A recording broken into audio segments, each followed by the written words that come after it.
ఇందిరమ్మ ఇళ్ల పథకానికి కూడా అర్హులై ఉండి ఎవరన్నా సొంత ఇల్లు కట్టుకోవాలి, మనకు ఆర్థిక సహాయం లేదు, ప్రభుత్వం నుంచి ఇందిరమ్మ ఇల్లు వస్తే బాగుంటుంది అని ఎవరన్నా అర్హులైతే ఉంటే ఆ అర్హులు సైతం ఇందిరమ్మ ఇంటి పథకానికి అప్లికేషన్ పెట్టుకునే అవకాశం ఉంది. దానికి సంబంధించిన వివరాలను ఇక్కడ క్లియర్ గా పొందుపరచాల్సిన అవసరం అయితే ఉంది. దానికి సంబంధించిన వివరాలను ఒకసారి పరిశీలిస్తే, ఇల్లు లేని అర్హులైన కుటుంబానికి ప్రతి ఒక్క ఇంటి నిర్మాణానికి ఆర్థిక సహాయం అందిస్తుందని ప్రభుత్వం ఇంతకుముందే ఎన్నికల మేనిఫెస్టోలో ప్రకటించిన విధంగా ఈ పథకాన్ని అమలు పరుస్తుంది. అందులో భాగంగా ఆర్థిక సహాయం కోరుకునే ప్రజలైతే ఈ గడిలో టిక్కు కొట్టాల్సిన మొదటి ఆప్షన్ లో మొదటి గడిలో ఇంటి నిర్మాణానికి ఆర్థిక సహాయం కావాలనుకునే వారు టిక్కు కొట్టాలి. రెండోది, ఈ ఇంటి నిర్మాణానికి సంబంధించి అమరవీరులు అంటే కొట్లాడి తెచ్చుకున్న తెలంగాణ రాష్ట్రంలో అమరవీరులకు సైతం సముచిత స్థానం ఇవ్వాలని ప్రస్తుత అధికార కాంగ్రెస్ పార్టీ ప్రభుత్వం అయితే నిర్ణయం తీసుకుంది. అందులో భాగంగా అమరుల కుటుంబాలకు సైతం 250 గజాల ఇంటి స్థలంతో పాటు వాళ్ళు ఇల్లు నిర్మించుకునేందుకు సైతం ఆర్థిక సహాయం చేసేందుకు ఎన్నికల మేనిఫెస్టోలోనే ప్రకటించిన విధంగా ఈ కార్యాచరణ అయితే రూపొందించినట్లు తెలుస్తుంది. ఈ ఇందిరమ్మ ఇల్లు పథకంలో రెండో ఆప్షన్ అమరవీరులకు సంబంధించిన ఆప్షన్. అమరవీరులు మరియు ఉద్యమకారులు, తెలంగాణ ఉద్యమంలో పాల్గొన్న ఉద్యమకారులు ఎవరైతే ఉంటారో వాళ్ళకి 250 గజాల స్థలాన్ని సైతం ప్రభుత్వం అందించే అవకాశం ఉంది. దానికి సంబంధించిన వివరాలను ఇక్కడ క్లియర్ గా పొందుపరచాల్సిన అవసరం ఉంది.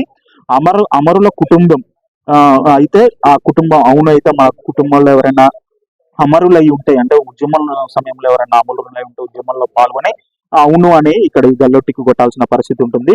ఉద్యమంలో పాల్గొనే అమరులైనటువంటి వారి పేరుని ఇక్కడ రాయాల్సిన పరిస్థితి అయితే ఉంటుంది. అమరవీరుల పేరు, అమరవీరుల సంవత్సరం అంటే అమరులైన సంవత్సరం, అంటే ఏ సంవత్సరంలో వీళ్ళు ఉద్యమంలో పాల్గొని అమరులయ్యారు అనే విషయాన్ని అయితే ఇక్కడ క్లియర్ గా పొందుపరచాల్సిన అవసరం ఉంటుంది. ఈ అమరవీరులకు సంబంధించినటువంటి ఎఫ్ఐఆర్ కాపీ ఉంటే ఆ ఎఫ్ఐఆర్ కాపీకి సంబంధించిన నెంబర్ను ఇక్కడ రాయాల్సిన అవసరం అయితే ఉంది. అయితే రాష్ట్ర వ్యాప్తంగా అమరవీరులపై పెట్టినటువంటి కేసులను ప్రభుత్వం ఉపసంహరించుకున్నప్పటికీ పాత ఎఫ్ఐఆర్ నెంబర్లు ఉండే అవకాశం ఉంది. అందుకు సంబంధించిన ఎఫ్ఐఆర్ నెంబర్లలో ఈ ఎఫ్ఐఆర్ నెంబర్ కాలంలో క్లియర్ గా పూర్తి చేయాల్సిన అవసరం అయితే ఉంది. తర్వాత అమరుడు అయినటువంటి డెత్ సర్టిఫికెట్ నెంబర్ ను సైతం ఇక్కడ పొందుపరచాల్సిన అవసరం అయితే ఉంది.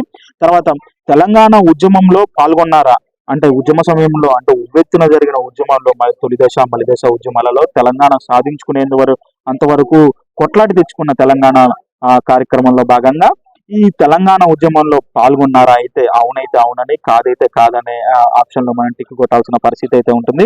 ఒకవేళ పాల్గొంటే వాళ్ళ మీద ఎఫ్ఐఆర్ అయితే ఆ ఎఫ్ఐఆర్ నెంబర్ కూడా ఇక్కడ పొందుపరచాల్సిన అవసరం ఉంటుంది. ఒకవేళ ఎఫ్ఐఆర్ నమోదైన తర్వాత జైలుకు వెళ్ళి ఉంటే ఆ జైలుకు సంబంధించిన జైలు శిక్ష అనుభవించుంటే దానికి సంబంధించిన వివరాలను కూడా ఇక్కడ పొందుపరచాల్సిన అవసరం ఉంటుంది. వాళ్ళు ఏ జైలుకి వెళ్ళారంటే సెంట్రల్ జైలుకి వెళ్ళారా, సబ్ జైలుకి వెళ్ళారా, అట్లా జైల్స్ లో కూడా అట్లా జిల్లా స్థాయిలో నుంచి రాష్ట్ర స్థాయి వరకు ఇట్లా వివిధ రకాలుగా జైల్స్ విభజించి ఉంటాయి.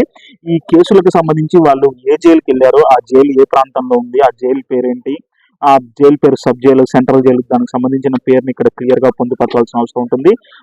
ఈ జైలుకు సంబంధించి ఏ ఊర్లో ఉంది ఆ జైలు, అంటే రాష్ట్ర వ్యాప్తంగా ఏ ఊర్లో ఉన్నటువంటి జైల్లో శిక్ష అనుభవించారో ఆ ఊరి స్థలం అంటే ఆ పేరును కూడా ఇక్కడ పొందుపరచాల్సిన అవసరం ఉంటుంది. శిక్షకు సంబంధించిన వివరాలు, ఎన్ని రోజులు శిక్షాకాలం అనుభవించారు, ఏ కేసు ద్వారా ఎఫ్ఐఆర్ అయింది, దానికి సంబంధించిన శిక్ష ఎన్ని రోజులు ఏ జైల్లో ఎట్లా అనుభవించారు అనేది ఇక్కడ పూర్తిగా పొందుపరచాల్సిన అవసరం ఉంది. ఈ ఆప్షన్ కు సంబంధించి ఏంటంటే పేద ప్రజలకు సంబంధించి ఇల్లు లేని వాళ్లకు ఆర్థిక సహాయం కావాలంటే ఈ ఆప్షన్ లో టిక్ పెడితే వాళ్ళకి ఆర్థిక సహాయం అర్హులైన వాళ్ళని ఎంపిక చేసి ఆర్థిక సహాయం ఇస్తుంది.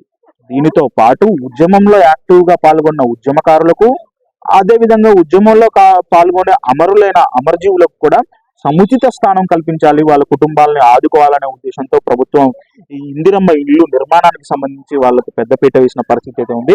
అందులో భాగంగా ఇందిరమ్మ ఇంటి అప్లికేషన్ కి సంబంధించి పెట్టుకోవాల్సిన అవసరం ఉంది.